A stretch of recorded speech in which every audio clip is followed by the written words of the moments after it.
Leopardda Telegram botlarni deploy qilamiz. Hop, bizada ikkita bot bor, second bot, keyin first bot degan. Test qilib ko'ramiz bularni. Hop, Leopardga kelsak, bu yoqda ikkita server run bo'lib turibdi hozir. Bu mana shu Telegram botlarni o'zi uchun ochganman. Hop, bizada deyarli 10 million grant bor.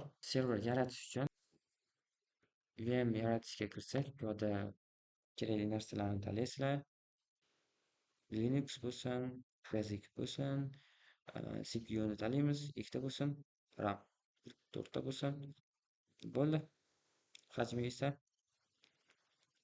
hajmi 20 ta bo'lib qolsin. Mana shuncha tushyapti bizga. 181 289 so'm. Hop, yaratmoq bo'lsak yaratiladi. Lekin men allaqachon yaratib qo'yganman. Shuni o'ziga kiraveramiz.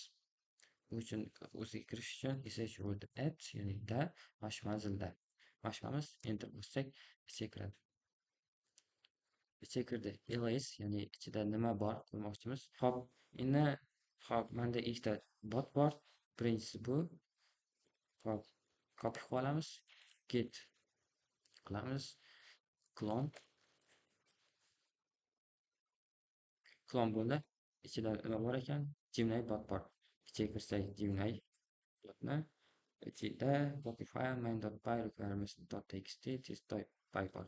Bizga Dockerfile kerak emas. Mayli, test.py ham kerak emas. Hop, endi nima? Endi ichida hech narsa yo'q. Virtual kerak. ham virtual environment ya'ni venv.venv.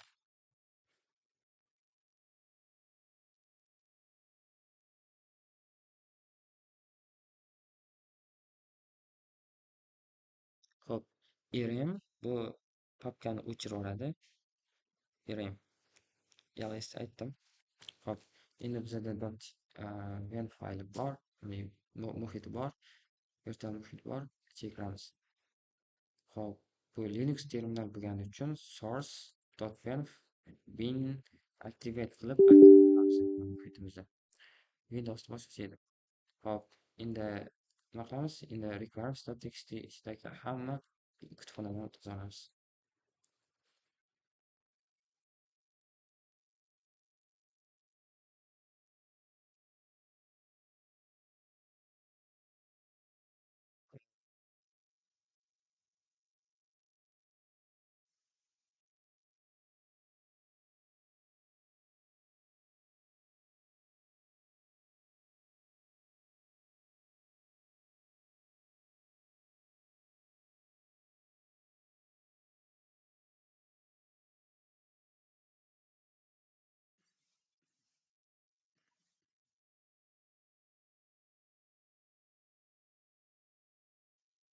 Deyarli hamma narsa tayyor, faqat .venv fayli yo'q bizada.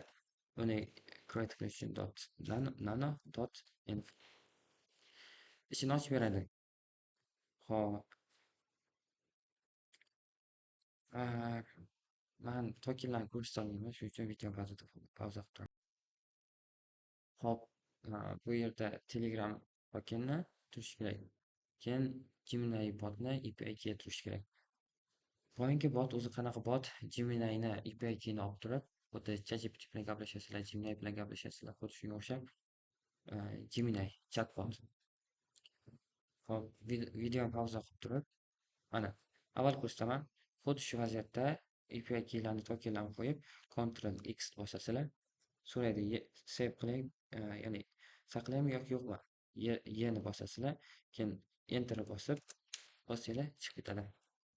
Endi o'zim qaytadan kirib, tokenlar qo'yib qayta chiqib ketaman.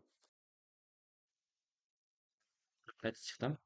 Endi buni run berib ko'ramiz. Hop, endi run beramiz bunga. Hello, this post is made by Sabjan Abdumajidov. How can I assist you today? Hop, hi. Mana. Kimligini bilamiz. Mana Google tomonidan train qilingan AI. Hop, botimiz ishlayapti. Lekin uni pauza qilsak, to'xtaydi. Hop, endi buni doimiy ishlash uchun nima qilishimiz kerak? Uchun bu yoqda bitta papka bor. Hozir buni olib tashlab qo'yganman. Bu tok kerak emas bu.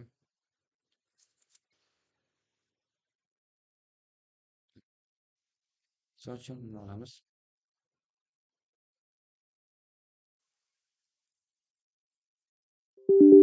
Nomini nima qo'yamiz? Servis papkamizni Gemini shunchaki test first deylik. First bot. İçine açacak. Avval narsani ko'rsatishi kerak. PYD. Bu yo'limizni ko'rsatib beradi. Shu yergacha bu Gemini.bot, to'g'rimi? Hop, chekiramiz. Papkamiz bor edi bu yoqda.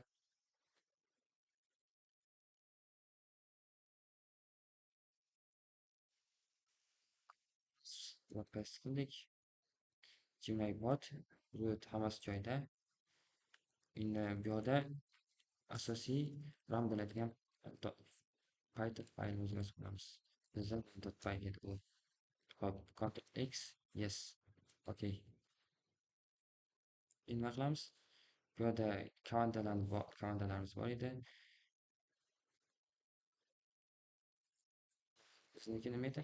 Gemini first bot, to'g'rimi? Bot.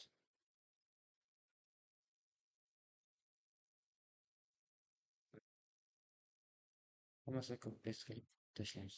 O'zicha oladi. Bo'ldi, created. Server, ya'ni statusimiz active running. Mana yana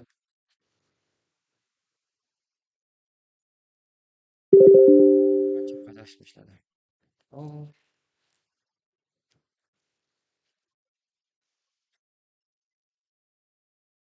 oh, I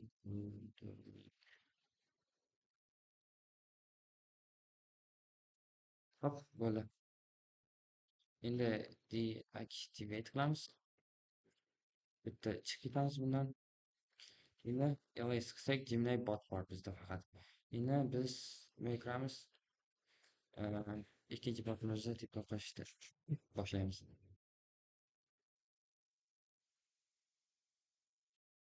Hop, test degan bitta oddiy nima yozsak o'shani o'zimizga qaytarib beradigan.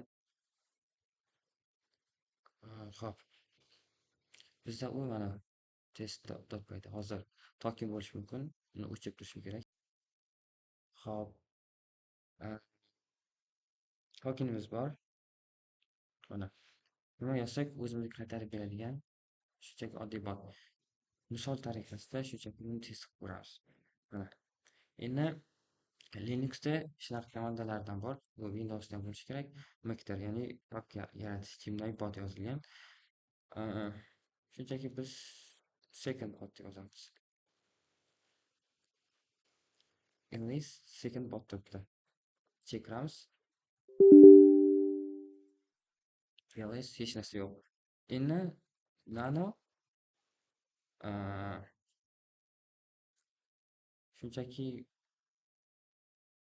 test.py yozamiz. Ya'ni shunaqa fayl papkachamiz yoki shunchaki index yozamiz.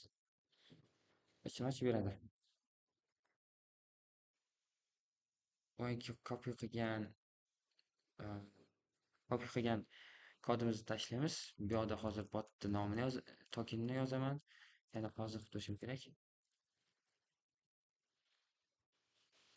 Hop, Python yozamiz. Aytmoqchi, bunda virtual ochmaganmiz. Yana token.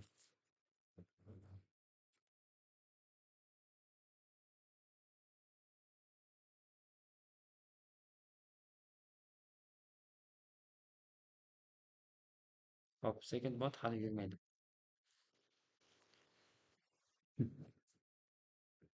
Activate qilamiz.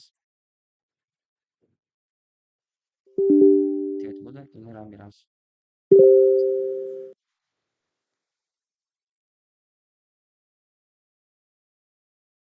To'g'ri. Pip install.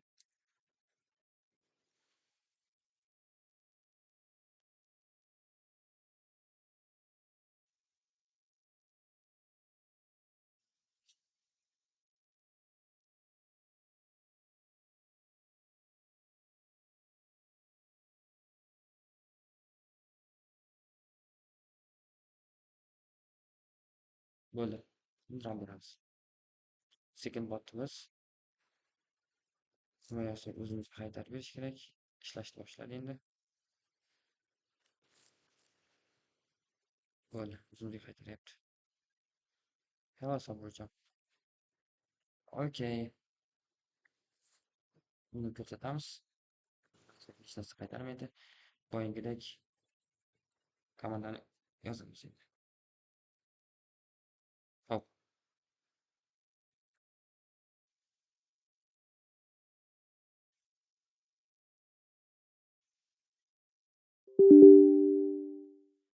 Gmail emas. Second test bot. Endi e'tibor bersanglar p-validini yozsak, unda boshqacha. To'g'rimi? Xuddi tushuntiramiz.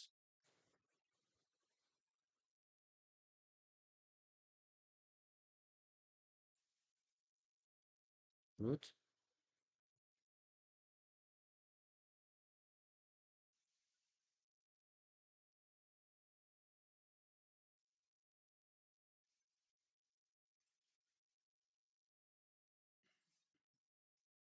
Shunaqa bo'lishi kerak.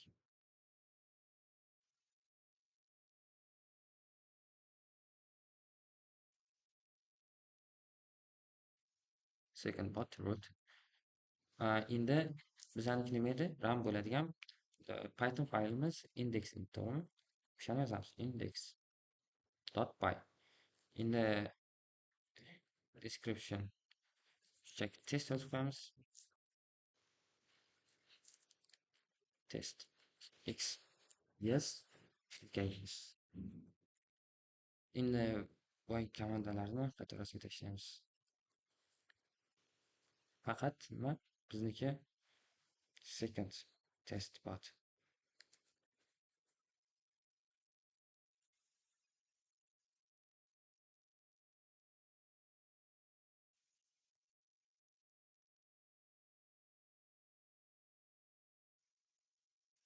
Okay. Yaratildi va active running. Endi kiramiz. Start. Hello, Sabirjon. Hi. Hi. O'zimizga nima desak ham qaytarib yuboradi. Hop. Endi mana ikkalasi ham run bo'lib ketdi. Chiqib ketamiz. Chiqib ketdik. Biz o'zimiz serverimizdan chiqib ketdik. Hali ham ishlayapti kodimiz. Birinchisi ham ishlayapti, ikkinchisi ham. Hop, borishi video yaxshi chiqdi deb o'ylayman. Mayli, salomat bo'linglar.